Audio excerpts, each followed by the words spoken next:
morning. How's everybody this morning? Getting some nice, cooler weather anyway. Welcome to everyone that's home, watching us by the live stream, and to everyone here in the sanctuary. If this is the first time you've been here, or if you've just started coming not too long ago, Mary back there has a gold stole on, and she has a coffee mug for you and a packet of information that tells you more about Unity and more about Unity of Springfield. Please check in on Facebook. Let your friends and family know that you're here at Unity of Springfield, and then if you will please mute your phone or turn it off. Today's beautiful flowers were given to us, shared with us by Beth DeLange. Today is her 55th birthday.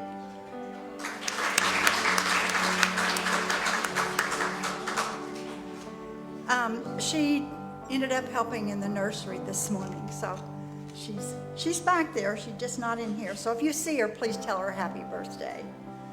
Please join me in the mission statement. The words are on the screen.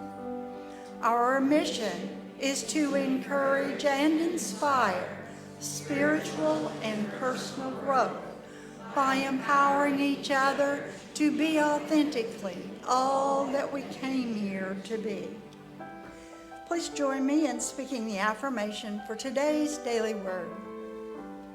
I am a spiritual being with unlimited potential. I know it and I show it. I am a spiritual being, spiritually perfect, with unlimited potential. I rejoice in the countless ways in which I can express this potential, use my boundless energies, utilize the life force within me, and rise above seeming limitations. My heart is gladdened by the realization of the unlimited possibilities I have for expressing my own uniqueness. There are many paths to the accomplishment of my goals. When one path ends, another begins. With the help of the Christ within, I find new and productive paths. As I look to the spiritual power within me, I am able to solve any problems that arise, to overcome all challenges, to circumvent obstacles, and eventually and invariably to accomplish my goals. The scripture for today is Job 72:2. If you'll say it with me together. I know that you can do all things and that no purpose of yours can be thwarted. And let's repeat the affirmation. I am a spiritual being with unlimited potential. I know it and I show it. As I ring the prayer bowl, please hold the following people in prayer for their highest good: Don, Jim, G, Beth, Steve, Carolyn, Clay, Darren, Patrick, Peggy, Susan, Rebecca, Eleanor, Art, Jeannie Ann, Dusty, Brittany, Jennifer, Ron, and Rose, and anyone else that you might like to hold in prayer. Let us sing our thoughts or prayers.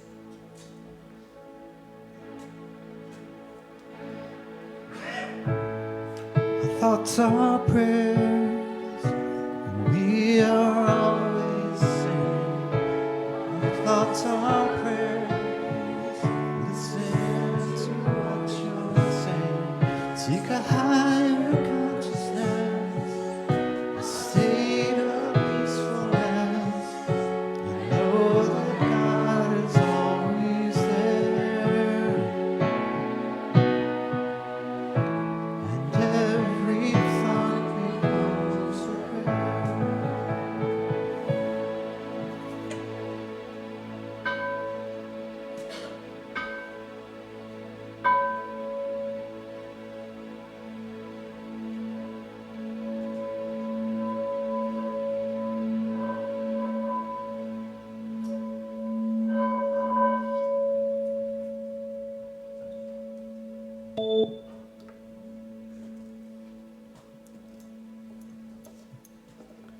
Melt into the sounds coming from the prayer bowl, which are attuned to our heart chakra.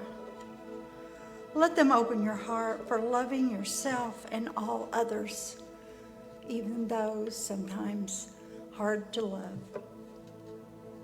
Embrace the sounds and feel love coming to you, a love that is always present. The vibrations of the prayer bowl send energy to awaken our awareness of the Christ presence within. Picture Spirit acting in us, as us, and through us. Inhale, hold, and exhale. We relax our bodies to prepare for prayer and meditation. Focus your attention on the crown of your head, relaxing as you follow down to your forehead, eyes, ears, your lips, tongue, and jaw. To release tension or tightness in your neck and shoulders, take a moment and roll your shoulders. Follow your relaxation as it flows down your arms, past your elbows, through your wrists, hands, and fingers. See relaxation taking place throughout your body as it moves down the spine and lower back. Relax your thighs, your knees and calves, your ankles, feet, and toes. Take another deep breath, hold, and exhale to eliminate any remaining thoughts. With the names placed on our prayer list, for everyone present in the sanctuary and everyone in our online community, we pray for the highest and the best. For all of us, we affirm healing of mind, body, and spirit. Guidance to make right choices. Comfort and support when we stumble. Appreciation for all experiences, knowing there is always a lesson for our good. Peace that surpasses all understanding, and love that nurtures, protects, and assures us that we are all worthy of all good. For everyone on earth, we affirm equal treatment and acceptance for all. Health and wellness, safety, security, a flow of abundance for every area in all lives. Loving relationships with oneself and with our family and friends. Inner peace and spiritual connection. We live in an unlimited universe, and there is always more than enough. We send out blessings to embrace our spiritual community, extending out through our city, our state and country, all nations. May the human spirit be honored and respected. Inclusivity with no reservations is assured. Caring for the environment comes naturally to all of us. May divisiveness and mistrust be replaced with harmony and truth in the United States and in all countries. We visualize peace in our country and in all countries, all governments, true peace on earth. We are so blessed, and we share with those near and far the warm, inclusive, welcoming, loving energy we feel here now in our sanctuary, with our online congregation, with our spiritual community. We know we are so blessed and live in a state of constant, limitless gratitude. Today's daily word relates, I am a spiritual being, spiritually perfect, with unlimited potential. I rise above seeming limitations. We are free to have expectations and enthusiasm for expressing our own uniqueness. As we rest in the silence, we proclaim we are open and receptive to our unlimited potential. Visualize your goals, knowing you are supported by the Christ within who sees no limitations.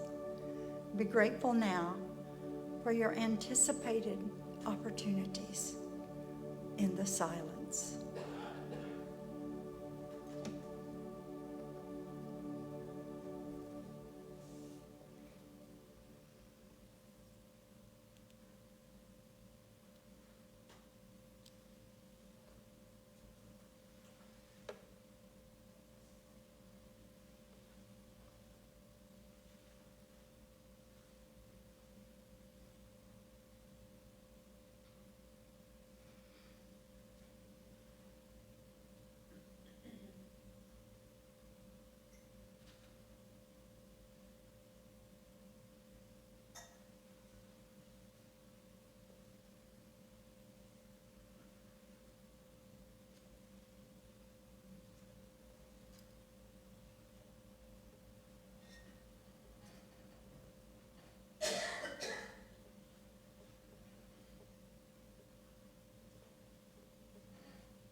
It's so good to see you all here this morning. This is my first time to do this in our church. So here we go.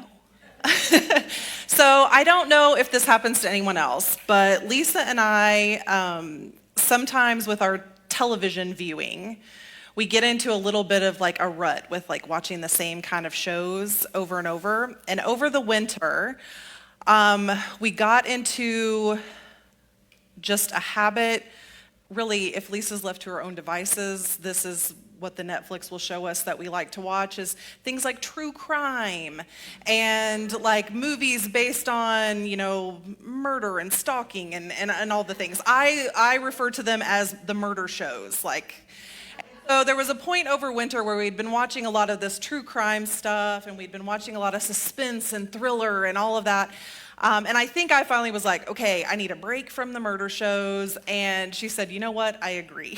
Like, it's gotten a little out of hand. That's what we're watching every day.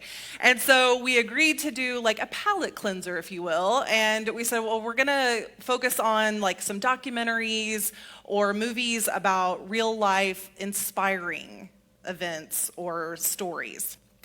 And so that's where this was born out of, is we decided to do that run of watching some documentaries, and one of the documentaries that we watched was called Full Circle.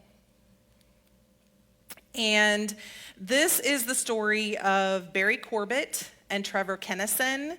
Both of these men suffered spinal cord injuries, and prior to their injuries, they had been skilled outdoorsmen, skiers, mountain climbers, that kind of activity. Trevor Kennison was a young man who had struggled earlier in his life with school and an addiction to pain medication. He had gotten sober and he was working as a plumber. He was also an avid snowboarder.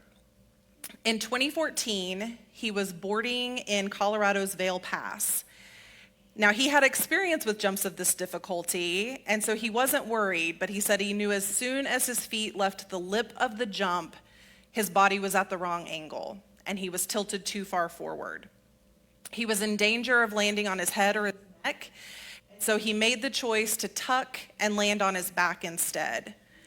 The impact of that bent his body in half and snapped his back at his waist. He lay in the snow, unable to move his lower body for over 3 hours, with one friend by his side while another friend boarded down the mountain to get rescue and come back to him. He was 22 years old and suddenly paralyzed from the waist down. He talks about feeling like the life he had really fought for had been taken away in an instant.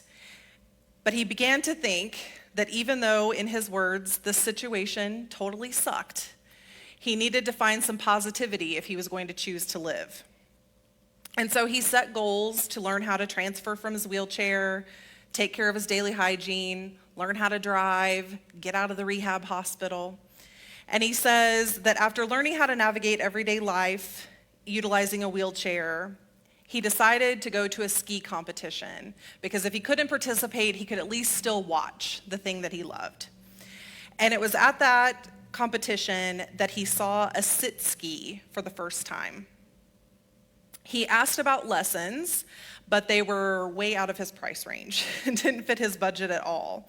His sister and brother-in-law were with him, though, and his sister felt like some experience in the snow would be really good for his mood. And so she started applying for some grants to see if there was any way that she could get some lessons paid for. And through an organization called Challenge Aspen, he was able to take sit ski lessons. 3 months later, he was sit skiing down Black Diamond slopes. He felt free and more capable than ever, and he began to envision that he could do the freestyle tricks that he was watching the pro skiers do. And so he started to train and practice for that, using a foam pit indoors to begin. And he set his goal in his mind. He envisioned that he could do a double backflip on a sit ski. So when he felt ready to try it on the snow for the first time, he, 6 years after his accident, keep in mind, he successfully completed a double backflip on a sit ski on the same jump where he sustained his injury. Yeah. So that documentary also talks about Barry Corbett. Now, he was born in 1936, and by 1955, he was attending college at Dartmouth and becoming a skilled climber. He and a group of friends successfully climbed some of the highest and the most difficult peaks of the Tetons. He and a group of friends traveled to Alaska during a summer break and forged a completely new route up the south face of Mount McKinley.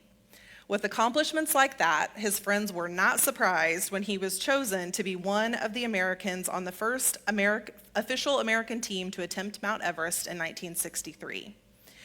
He also became the first person to complete ascents of Mount Vinson and Mount Tyree, Antarctica's highest and second highest peaks. And there is currently a peak of Mount Vinson, named Corbett Peak in honor of his accomplishment. He also has a ski run in Jackson Hole, Wyoming in his name.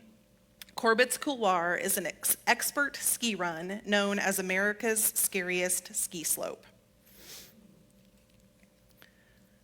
Which reminds me, I missed for Trevor, in 2019, he became the first sit skier to drop into that Jackson Hole, Wyoming legendary Corbett's Couloir, and is now a trailblazing professional sit skier breaking down barriers within the realm of adaptive sports. So Corbett, as he was doing his skiing adventures, his climbing adventures, all the things he was doing, he started to make films to show the beauty of the natural landscapes that he was traveling, as well as the different feats that all of his friends were accomplishing. And so some of his films are credited with capturing the birth of stunt skiing. It was he and his buddies that were out there that first decided to start doing flips and twists and all the things that we see now. And he's credited with over 100 films that he either produced or co-produced. In 1968, while he was filming a ski movie from a helicopter. A tragic miscalculation by the pilot caused the copter to crash and threw Barry onto the mountainside, resulting in a spinal cord injury that left him paralyzed from the waist down. This was a devastating blow for such an outdoorsman, active, adventurous nature lover as himself. He had to face a life using a wheelchair and requiring daily assistance. While he does talk about experiencing dark times and dark thoughts, and even for a short time turning to alcohol, he continued to be driven to nature and felt that the only way out of the darkness was to reclaim his connection with nature and his outdoor adventurous lifestyle by any means possible. He traveled to national parks, testing the limits of accessibility. One of the things I thought funny is he said he would often get to the end of a paved path, and the national state park employees or rangers would say, "I'm sorry, sir, this is as far as you can go," and he would try to go around them, and they would get really nervous and insistent because they were worried he was going to get stuck somewhere that they would have to rescue him out of. But he was never satisfied with that. And so he began to look for ways that he could still keep up with his adventures. And one day he was on one of these paved paths and saw a kayaker go by on the water and thought, "Hey, kayaking only requires my upper body strength. I think I could do that." Not only requires, but he thought he could do that with his upper body strength. And so he did. And this allowed him to once again be submersed in nature and continue to be a guide and a teacher for others. He continued his adventures on his kayak until his shoulder joints began to wear out, and he had to stop that as well. But he wasn't done. In 1991, he created a magazine called New Mobility that realistically discussed the lifestyle of those living with spinal cord injuries. He created a place where previously taboo topics regarding living with spinal cord injury and other disabilities were discussed openly. Many in the community credit his magazine in helping them feel hope and feel whole. After his injury, he studied Buddhism and practiced meditation, which he stated led him to see the world as it was, not as he had hoped it would be. And that until I became paraplegic, I never had a sense of who I was and what I was doing. This injury forced me to face up to everything. So shortly after that, we chose the movie Naiad. And this chronicles the life of Diana Naiad and her swim from Cuba to Florida. Now, Naiad was born in 1949 in New York City, and after her parents divorced, her mother married Eris Naiad, who adopted Diana, and they moved to Fort Lauderdale. Her memoir does state that he was a con artist and a criminal who was abusive to her mother as well as to her and her siblings. However, she credits him with telling her at age 5 that the last name Naiad comes from Greek mythology referring to the water nymphs who protect the water for the gods, and he told her that it was her destiny to become a champion swimmer. When she was 9, the Cuban Revolution was taking place and was a huge topic of conversation, especially in Florida, as you can imagine. And one day while on the beach, her mother pointed towards Cuba and told her it was right there, so close you could almost swim to it. That idea never left the back of Diana's mind. And throughout her childhood, she thought about that swim. By age 10, she was waking at 4:30 in the morning to go to swim practice and participating in winning swimming competitions. In high school, she continued swimming competitions and was known as the best backstroker in Florida in her age group. And she had a goal of making the Olympic team, but realized that she really didn't have the body type and the swim style to be a sprint swimmer. In 1973, while she was in graduate school, a friend introduced her to long-distance swimming, and she realized that that sport fit her swimming style perfectly. And so she began to compete in open water swims around the world. In 1975, at the age of 26, she completed the 28-mile swim around Manhattan in 7 hours and 57 minutes, a record time for women as well as men in the sport. In 1978, she made her first attempt to swim from Havana, Cuba to Key West. She was enclosed in a shark tank for protection and swam for 42 hours, almost 76 miles, before she had to give up because the water was battering her against the cage and the current had knocked her too far off course to recover. Naiad completed other long-distance swims and set other records, but never tried that Cuba swim again before she retired at the age of 30 and began a successful career as a sports journalist. In 2009, Naiad turned 60 and lost her mother in the same year. As she reflected on her accomplishments in her life, she stated that she was frustrated with the realization of how much time she had allowed herself to be stuck in negative thought in her fleeting life. Her mother's death had her acknowledging her own mortality and the fleeting time that she might have left in this human life. So she wanted to do something that would require her to become the best version of herself, to have an elevated dream that would require complete conviction. And that dream that resurfaced was to become the first person to make the 100-mile swim from Cuba to Florida without a shark cage. At the age of 60, after not swimming for 30 years, and she says not even a stroke, she set her sight on completing this swim and began her training. Her first attempt was in 2011, where an asthma attack forced her to leave the water after 28 hours of swimming. 6 weeks later, she attempted again and sustained stings from box jellyfish that almost killed her, forcing her to leave the water after 41 hours of swimming. In 2012, storms and jellyfish once again forced her out of the water before she reached the coast. Her fifth attempt at this swim began August 31st, 2013, and on September 2nd, after 53 hours in the water, she successfully exited on a beach in Key West at the age of 64 years old.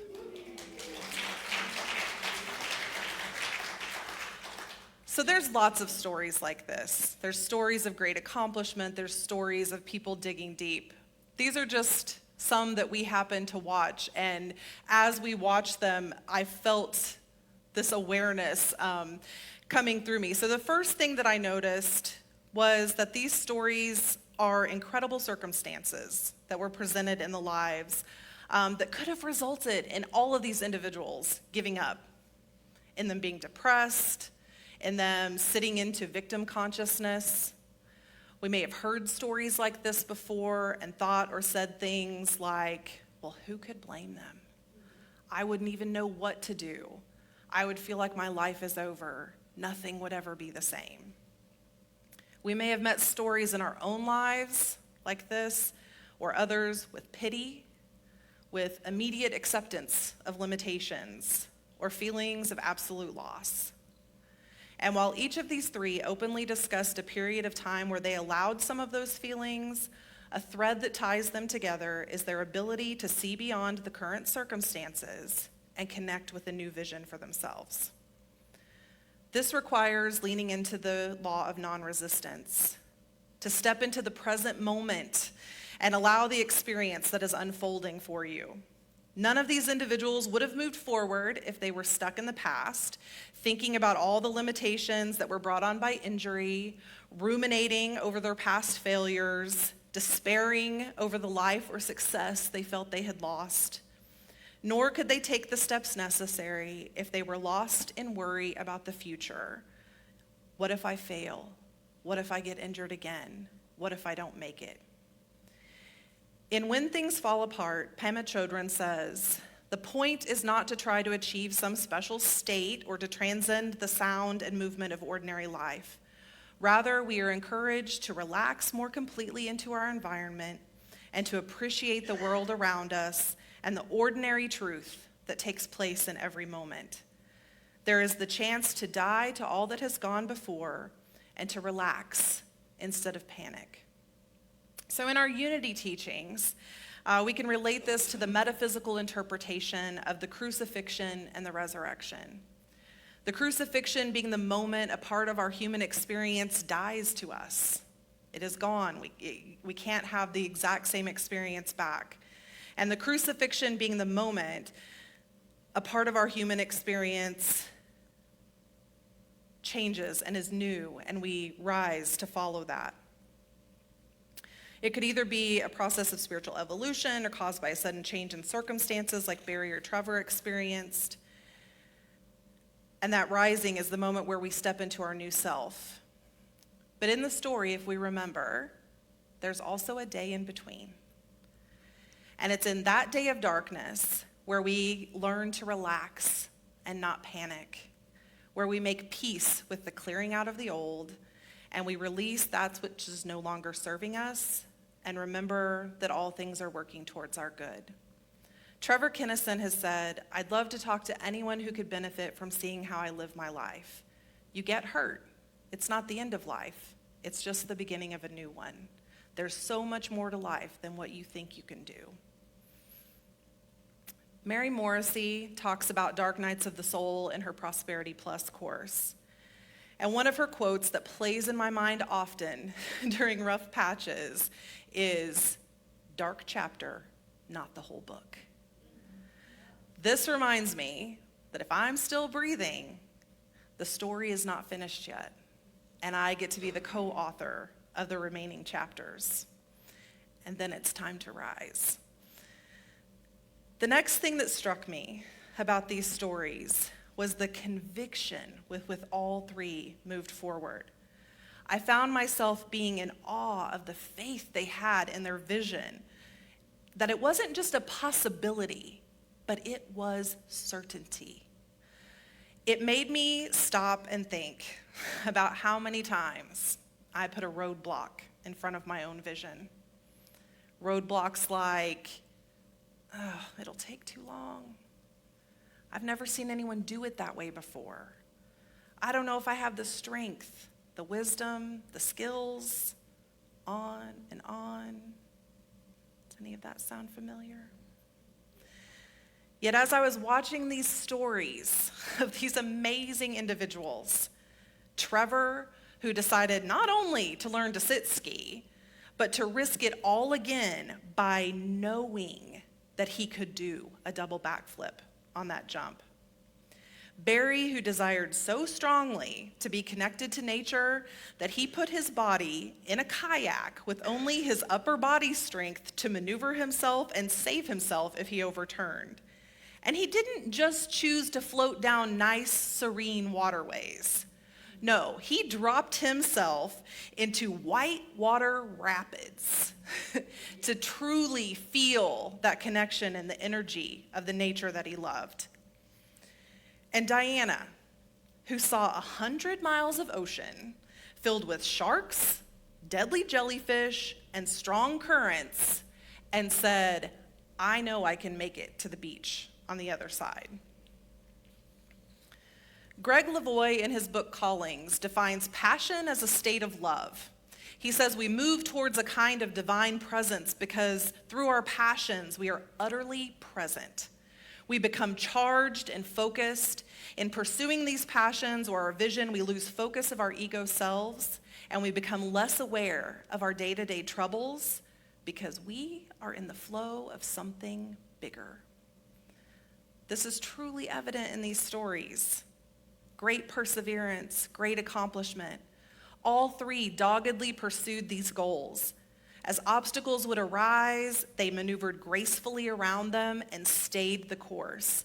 They never lost that vision and the belief that it was an absolute in their future. Lavoie mentions that traditionally our callings or passions are in line with our talents or gifts, but not always. There are times when we're called into arenas where we have little or no experience. Sometimes it's areas we've previously seen as weakness or things that we just flat out have an aversion to the calling when it starts to whisper in our ear. Your passion or calling does not have to be to drop into the scariest ski run in America or to swim 100 miles in an ocean full of deadly jellyfish. But Lavoie says, become aware of the thing that you're most curious about, something that you pursue for its own sake, the thing that you would study even if there's no test. What would you create if no one was ever going to see it but you? It's what we would do if we weren't worried about consequences or making anyone else happy, the thing we do that makes us feel the most alive. And then once we're listening to that calling or leaning into the vision, it's time to trust that the universe has our back. This was the other thing that I noticed in these stories. Barry Corbett trusted that it was possible to reconnect with nature more than just from his wheelchair at the end of a paved accessibility path. He trusted that his experience could change the future and the culture for those living with spinal cord injuries. Trevor Kennison trusted that his adventures were not over and he could find freedom again flying through the air above the snow. Diana Nyad trusted that no matter her age and the dangers in that stretch of ocean, she would walk on the beach on the other side. With that trust and focus on the vision, Spirit began to make the way clear. Each of these stories has moments where something seemingly happenstance made all the difference, or something occurred out of the blue that allowed them to move forward. Charles Fillmore says, "The mind of the Spirit will guide you in perfect ways, even in the minute details of your life, if you will let it do so."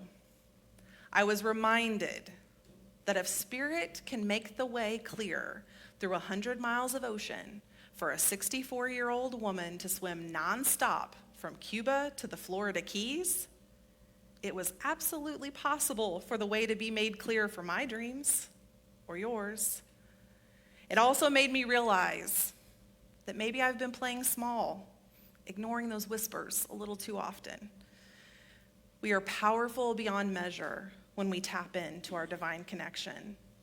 For me, this experience was a nudge to step out of my complacent comfort zone, spend a little more time listening, and a lot less time arguing with what comes up. One of my favorite quotes from Marianne Williamson is, "Our deepest fear is not that we are inadequate.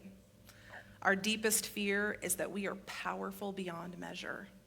It is our light, not our darkness, that most frightens us. We ask ourselves, who am I to be brilliant, gorgeous, talented, fabulous? Actually, who are you not to be? You are a child of God, and your playing small does not serve the world. There is nothing enlightening about shrinking so that other people won't feel insecure around you. We are all meant to shine as children do. We were born to make manifest the glory of God that is within us, and it's not just in some of us, it is in everyone. And as we let our own light shine, we unconsciously give other people permission to do the same. As we are liberated from our own fear, our presence automatically liberates others." So I'm going to invite you to spend some time listening and forming your vision if you haven't already done so, and then to doggedly pursue it, trusting that Spirit will make the way when the vision becomes clear. I encourage you to step out of your comfort zone, believe in your power, live out loud, refuse to play small, and dream big. Because who are you not to? Thank you.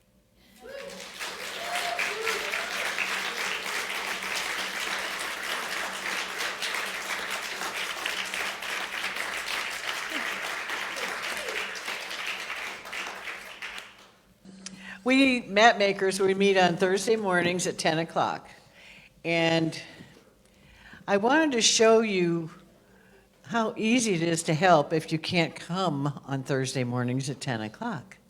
I wanted to show you what you can do from home, and then just stop by on Sunday when you come to church. Michelle, here. I need my hands. Okay. So I brought this prop. Ew, who put this plastic bag in my pocket? Where's it been? Oh, food for less, great. What am I gonna do with this? Oh, I know. The map makers want me to do something with it. What do they want me to do? You know what? Here's a way we can have fun and do this at the same time. Some of you don't know, but most of you do. I'm a certified laughter leader as well. And I had this idea this morning that if you took the bag by the handles and you went,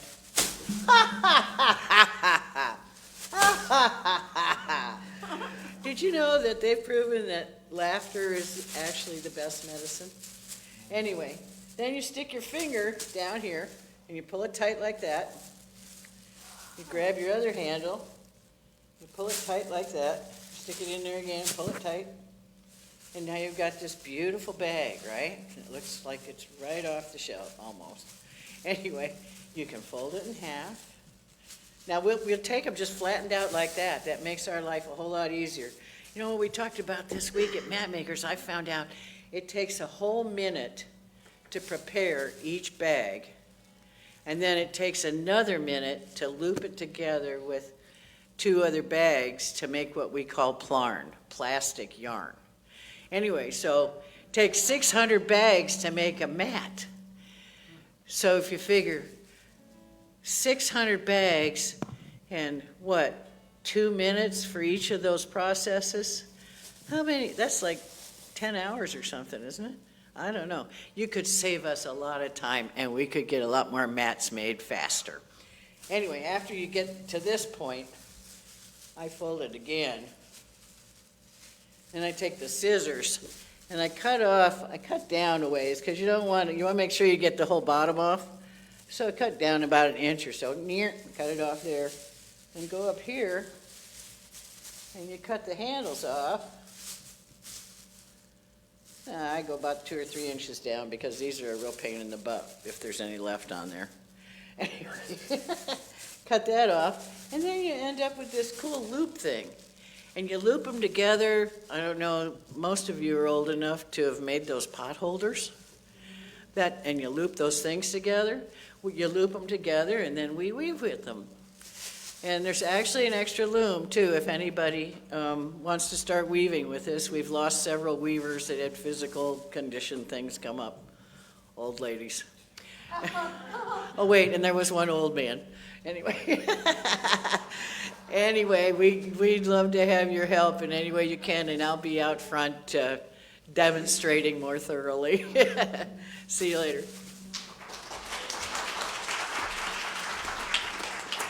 Thank you, Susan. The Unity Drum Circle is this Thursday at 6:30 p.m., so please bring a drum if you have one, and if you don't, the church does have extras. Everyone is welcome, and no drumming experience is necessary. And next Sunday, in the 9:15 New Thought and World Religion class, Jean Andrews will present part 2 of her 2-part series, Energy Body. Our 4th annual Cornhole and Karaoke is this Saturday, September the 21st. Do we have a time on that? I haven't seen. What time does that start? 3 p.m. At 3 p.m.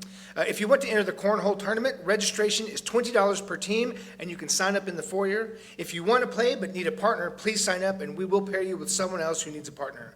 There will be music, there will be food, drink, everything there, so please come and enjoy the afternoon, whether you play in the tournament or not. And in conjunction with that Cornhole and Karaoke tournament, we have a silent auction for 2 sets of cornhole boards. I think we probably saw them out here in the foyer as you came through. The bidding is now open, and the auction will end when the cornhole tournament is done.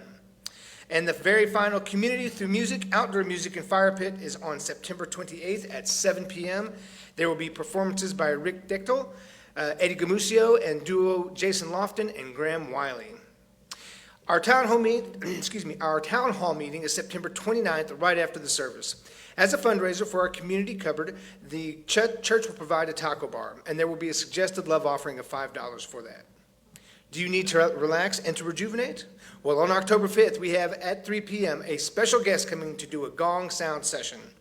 This modality is a unique combination of sonic, sound healing, and frequency arrangements that target the healing of the mind, the body, and the spirit.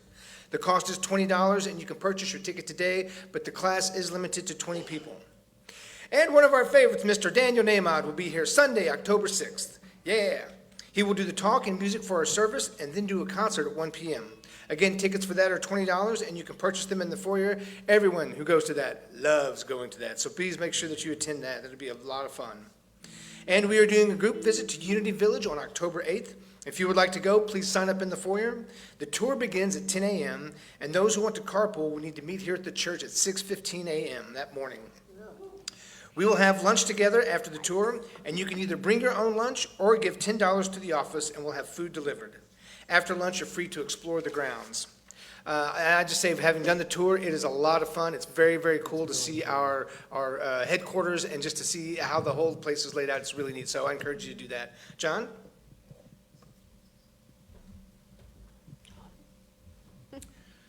Thank you. Just wanted to announce that Sue's going to start doing a spirit group or small group sessions, and she'll be talking about them on Sunday morning, and then it'll give the chance for us in small groups to dig deeper and really share with each other about some of the teachings that are in Brene Brown's Braving the Wilderness book. So that starts October 13th. So out in the foyer, we'll have a sign up for facilitators, and we want to get a few of them anyways. So I also encourage if people want to pair up and be co-facilitators. So if you've got things that you want to do and you're not going to be able to do it 7 weeks in a row, you have coverage. And I just encourage that we do that. I'll be out there to sign up. If you have any questions, feel free to holler at me. Thank you, John. And we will have a new member ceremony on October 20th during our service. If you've been attending regularly for 6 months and would like to be a member, you can get an application on the table in the foyer. There will be a new member orientation on the Sunday before, which is October 13th, right after the service. And finally, we are beginning our 3rd week of our 8 items in 8 weeks shelter donation drive. The item for today was hot chocolate, and the item for next Sunday is instant oatmeal packets. If you bring all items before October 31st, you will be entered for a drawing for $100. If you don't like to shop, we have an Amazon wish list, and you can order all 8 items, and they'll be shipped directly to the church. If you would please stand and join us in our prayer for protection. Together. The light of God surrounds us, the love of God enfolds us, the power of God protects us, and the presence of God watches over us. Wherever we are, God is, and all is well.